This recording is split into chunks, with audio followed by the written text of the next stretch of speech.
रुचि अपने पूरे घर का काम खत्म करके अभी चैन की सांस ली ही थी कि तभी रुचि की सास शांति गंदे पैरों से निशान बनाते हुए घर के अंदर आ जाती है। अब यह देखकर रुचि को बहुत गुस्सा आता है और वह अपनी सास से कहती है। माँ जी, ये क्या किया आपने? अभी अभी मैंने पूरा घर साफ किया है और आपने गंदा कर दिया। मैं पागल हूँ क्या कि बार बार घर ही साफ करती रहूं? अरे बहू, थोड़ा सा ही तो गंदा हुआ है घर, इसमें क्या हो गया? तू तो ऐसे बोल रही है जैसे मैंने कोई बड़ी गलती कर दी। और तू कौन सा कुछ कर रही है? आराम ही तो कर रही है ना। अगर दोबारा काम करना भी पड़ जाएगा तो कौन सा आसमान टूट पड़ जाएगा। अरे कर लेना थोड़ी सफाई, आखिर हम तुझे लाए ही किस लिए इस घर में हैं। अब कर ले सफाई। माँ जी, अभी थोड़ी देर पहले ही मैंने सब कुछ किया था। मैं भी इंसान हूँ, अब मैं फिर से क्यों करूँ? अरे तू इतनी देर से तो आराम ही कर रही है ना। देख बहू, तू इस घर की बहू है, इसलिए तू मुझसे बहसबाजी मत कर, चुपचाप काम कर ले। और बहू है, बहू की तरह रह, सास बनने की कोशिश मत कर। अब बेचारी रुचि चुपचाप अपनी सास की बात सुन लेती है। अब इसी कमजोरी का फायदा उठाते हुए रुचि की ससुराल वाले उसे बहुत दबाते हैं। फिर ऐसे ही एक दिन रुचि अपने लिए नया नया सूट लाती है, जिसे देखकर उसकी ननंद कविता फौरन वहां आ जाती है। अरे वाह भाभी, ये कितना प्यारा सूट है, इसे मैं ले रही हूँ। कविता, ये सूट मैंने अपने लिए लिया था। वैसे भी मेरे पास कोई सूट नहीं है और मैं कुछ दिनों के लिए अपने मायके जाने वाली हूँ, इसीलिए मैं ये सूट लेकर आई थी। अरे मायके ही तो जा रही है ना भाभी, वहाँ आपको देखने वाला कौन है? भाभी, आप मुझसे सवाल जवाब मत करो। मैं आपसे पूछ नहीं रही हूँ, आपको बता रही हूँ ये सूट मैं ले रही हूँ। और अगर इस बात से आपको कोई प्रॉब्लम है तो वो आपकी प्रॉब्लम है, और आपकी प्रॉब्लम से मुझे कुछ लेना देना नहीं है। आई बात समझ में? जी जी कविता जी, ले लीजिए आप। अब रुचि के साथ घर में हर कोई ऐसा ही करता था कि कुछ दिनों बाद रुचि की भाभी नीता उससे मिलने उसकी ससुराल आती। अरे भाभी, आप यहाँ अचानक से? आपने यहाँ आने से पहले कुछ बताया नहीं। वैसे भी तुम मुझसे मिलने आने वाली थी, अब देखो तुम नहीं आ पाई, इसीलिए मैं आ गई। और बताओ, कैसी हो तुम? मैं ठीक हूँ, आप कैसी हो भाभी?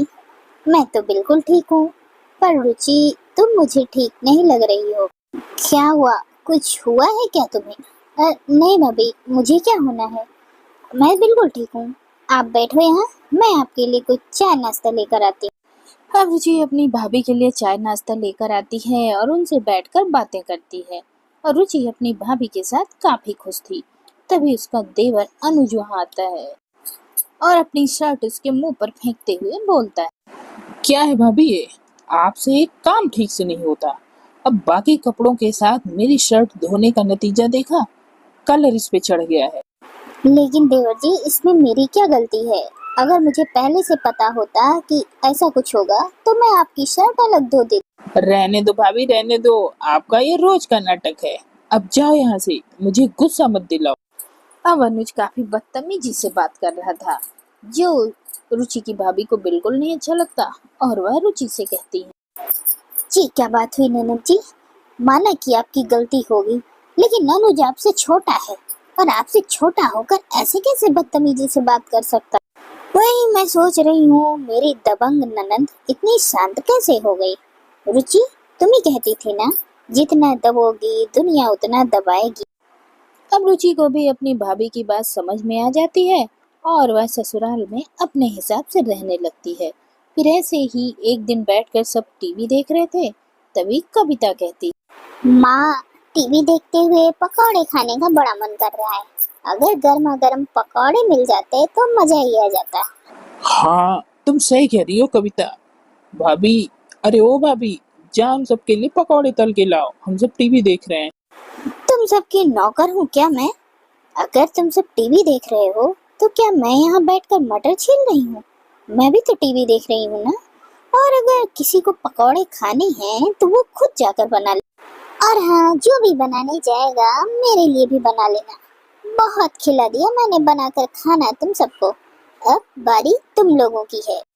अब रुचि का जवाब सुनकर किसी की हिम्मत ही नहीं होती बोलने की। सब चुप हो जाते। ऐसे ही फिर एक दिन रुचि काफी रात से घर आती है। अब ये देखकर सास शांति कहती है, बहू रानी फुर्सत मिल गई घर आने की। ये कोई समय है घर आने का? इतनी रात हो गई है। अरे शरीफ घर की बहू बेटियां इतनी देर रात तक बाहर नहीं रहती। माँ जी, शरीफ घर की बहुएं आत्मनिर्भर होती हैं और मैं तो यहाँ पास में गई थी अपनी फ्रेंड के घर। अब आने में देर हो गई तो मैं क्या करूं? बहू तेरी जुबान कुछ ज्यादा ही नहीं चल रही है। मैं कुछ बोल नहीं रही हूँ तो मेरे सब्र का इम्तिहान ज्यादा मत ले। माँ जी, आप भी मेरे सब्र का इम्तिहान मत लीजिए। अच्छा, तो तू अब मेरी सास बनेगी तो मेरी भी बात कान खोल कर सुन ले। मैं इस घर की नौकरानी नहीं, तेरी सास हूँ। अब जाकर रसोई में चुपचाप खाना बना ले, क्योंकि मैंने खाना नहीं बनाया है।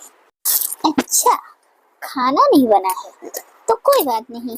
वैसे भी आजकल आपको दस्त बनी रहती है ना, तो आप खाना नहीं खाओगी तो आपको आराम मिले। और उसके बावजूद माँ जी, अगर ज्यादा भूख लग रही है तो रसोई का रास्ता तो आपको पता ही होगा ना। और अब से खाना बनाने के लिए मेरा इंतजार मत ही करना। अब रुचि की ये पटर पटर जवाब देने की आदत से सब तंग हो गए थे और कोई कुछ बोल ही नहीं पा रहा था। फिर ऐसे में कविता एक प्यारा सा नया सूट पहनकर बाहर आती है, जिसे देखकर रुचि कहती है, अरे वाह कविता, कितना प्यारा सूट है। हाँ भाभी, ये सूट बहुत अच्छा है और वैसे भी ये मेरा फेवरेट सूट है। तो एक काम करो, निकाल कर ये चुपचाप मुझे दे दो, क्योंकि ये मुझे पसंद है। याद है ना, कुछ दिनों पहले तुमने मेरा सूट ले लिया था, तो अब ये उसकी भरपाई करेगा। पर भाभी मैंने अभी पहना है, बाद में दे दूंगी। नहीं नहीं नहीं नहीं, मुझे अभी चाहिए।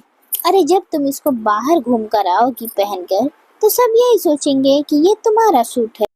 इसलिए बेहतर होगा कि शांति से ये सूट तुम मुझे दे दो, वरना दूसरा रास्ता मुझे अपनाना पड़ेगा जो तुम्हें अच्छा नहीं लगेगा। अब भाभी की बात सुनकर ननद चुपचाप सूट उठाकर दे देती है। अब रुचि से हर कोई ससुराल में डरने लगा था। फिर कुछ दिनों बाद वापस से नीता रुचि की ससुराल आती है। भाभी, मैं आपको यहाँ बुलाने ही वाली थी। मेरा आपसे मिलने का बहुत मन कर रहा था। मुझे पता चल जाता है कि तुम्हें मेरी याद आ रही है और मुझसे मिलने का मन करता होगा, तभी तो मैं चली आती हूँ। बैठे भाभी, मैं अभी चाय मंगाती हूँ। माँ जी, जरा चाय पकौड़े बना दो, मेरी भाभी आई है।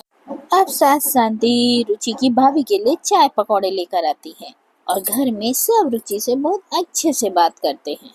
अब ये देखकर नीता बहुत खुश हो जाती है और वह रुचि से कहती है, अरे वाह मेरी दबंग ननद, आखिर तुमने मेरी बात मान ही ली ना।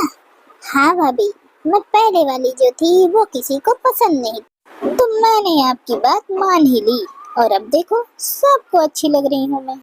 ये तो बहुत सही किया रुचि तुमने, मुझे अपनी दबंग ननद पर बहुत गर्व है। हाँ भाभी, ये सब कुछ आपकी वजह से हुआ है।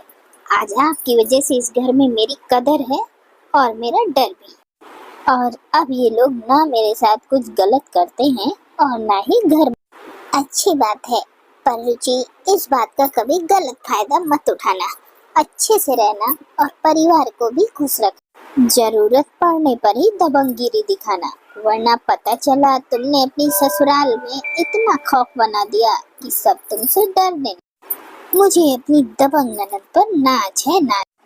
अब रुचि को भी अपनी भाभी की बात समझ में आ जाती है कि इंसान जितना दबता है उसे उतना दबाया जाता है, इसलिए गलत जगह पर आवाज उठाना जरूरी होता है।